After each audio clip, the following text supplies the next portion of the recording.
Why do we stalk people we don't even like, catch feelings at the worst times, and overthink things that don't even matter? Yeah, your brain's kind of wild. Welcome to Unfiltered Thoughts, where we break down the psychology behind what you do, why you do it, and how it secretly controls your life. Let's get into it. Hi, I'm Eliana, your host, and I'm joined by, Your co-host, Jaden. and we have two special guests who will be talking about computer science. Hi, I'm Morgan. Hi, I'm Jazz. Okay, so picture this. You take a selfie, you swipe a filter. Suddenly, your skin is flawless. Your eyes pop. I actually did this the other day. I took like 10 pictures, didn't like any of them, added a filter, and suddenly I was like, okay, wait, this one's kind of cute. And then I paused for a second and thought, why did I only like it after it changed my face? And you're like, whoa, who is that? That's not me. I've had a moment where you turn the filter off and it almost feels disappointing, which is kind of messed up when you think about it. Exactly. And then you scroll your feed. Everyone's glowing, perfect smiles, perfect lighting. And it's crazy because you know it's edited, but it still gets to you. Like logically, you're like, that's a filter. But emotionally, it hits different. Honestly, I feel judged by my own phone sometimes. Same. It's like the algorithm is silently saying, you're not enough yet. And that yet is what keeps you stuck because it makes you feel like you could be better if you just change something about yourself. And it's not even just celebrities anymore. It's people you know, classmates, friends, random mutuals, and suddenly you're comparing yourself to them too. I don't know about you guys, but my entire feed was literally Coachella this past weekend. Like every single scroll, boom, another influencer in some insane outfit, just posting in the desert like it's their full-time job. Which, let's be honest, it basically is their full-time job now. Right? And don't even get me started on the celebrities. Why do they always look so effortlessly perfect? Like they just woke up in a $10,000 outfit and suddenly ended up at Coachella. Meanwhile, I'm at home in the same hoodie for 3 days straight, rewatching reality TV like I'm part of the Love Island cinematic universe or something. Same. And the energy, like how are people surviving a 3-day festival in that heat? Like I'd be done after 1 hour. And the outfits, I swear Coachella has turned into the Met Gala's younger, cooler cousin. Fringe, sparkles, boots, and the desert. How are your feet not screaming? Literally, and then the FOMO kicks in. Suddenly, I'm questioning my entire life because I'm not dancing in front of a Ferris wheel while some DJ I pretend to know is playing in the background. It's actually wild how pop culture just takes over your entire brain for a week. And then your algorithm just keeps feeding it to you like, oh, you liked one. Here's 500 more. But also, like, if we had the chance to go. Oh, I'm there. No hesitation. Front row, pretending like I'm the main character. Exactly. Anything to get me close to Justin Bieber, honestly. Wait, did you guys see Claire's Coachella post last weekend? Yeah, like I saw her post and was like, wait, when did she start looking like that? And it just threw me off. Well, this leads us into our topic in this episode. So we're digging into how social media messes with our brains and our body image. And not just in an obvious way. Like, this isn't just about feeling insecure for a second. This is about how repeated exposure actually rewires the way we see ourselves over time. Think about how often this happens in a day. You wake up, check your phone, scroll for a few minutes, and before you even get out of bed, you've already seen 20 images of people looking perfect. That's how your day starts. And you don't even realize it's setting the tone. Like your brain is just already comparing before you even brush your teeth. Here's the thing. It's not just the photos, it's the algorithm deciding what you see. Right? Ordinary skin, unedited lighting, real faces, poof, gone. Like, when was the last time you saw a completely unedited photo on your Explore page? Probably not often. And filters. Some are literally designed to make you look thinner or brighter. Like, hi, reality check. And the scary part is, a lot of those changes are subtle. You don't even notice how much it's altering your face. You just think you look better.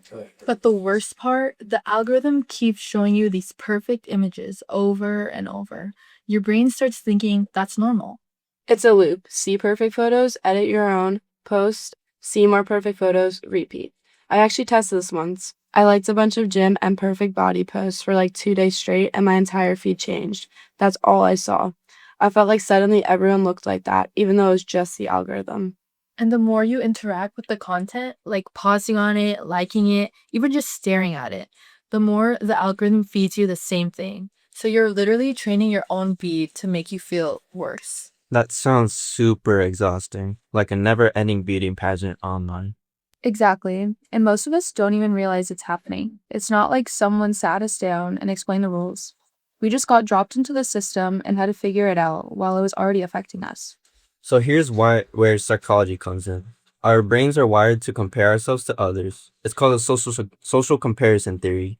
Even if we know a photo is doctored or AI enhanced, our brains automatically rank ourselves against it. It's almost like your brain is constantly keeping score. Who looks better, who has more likes, who seems happier, and you don't even realize it's happened. Right? That study I read said people sometimes scroll through Facebook just to feel better or worse about themselves, depending on what they see. It's not conscious, but our emotional centers react like these fake images are real competitors. And that's the part that's kind of scary because even when you know it's fake, your brain still reacts like it's real. You still feel behind.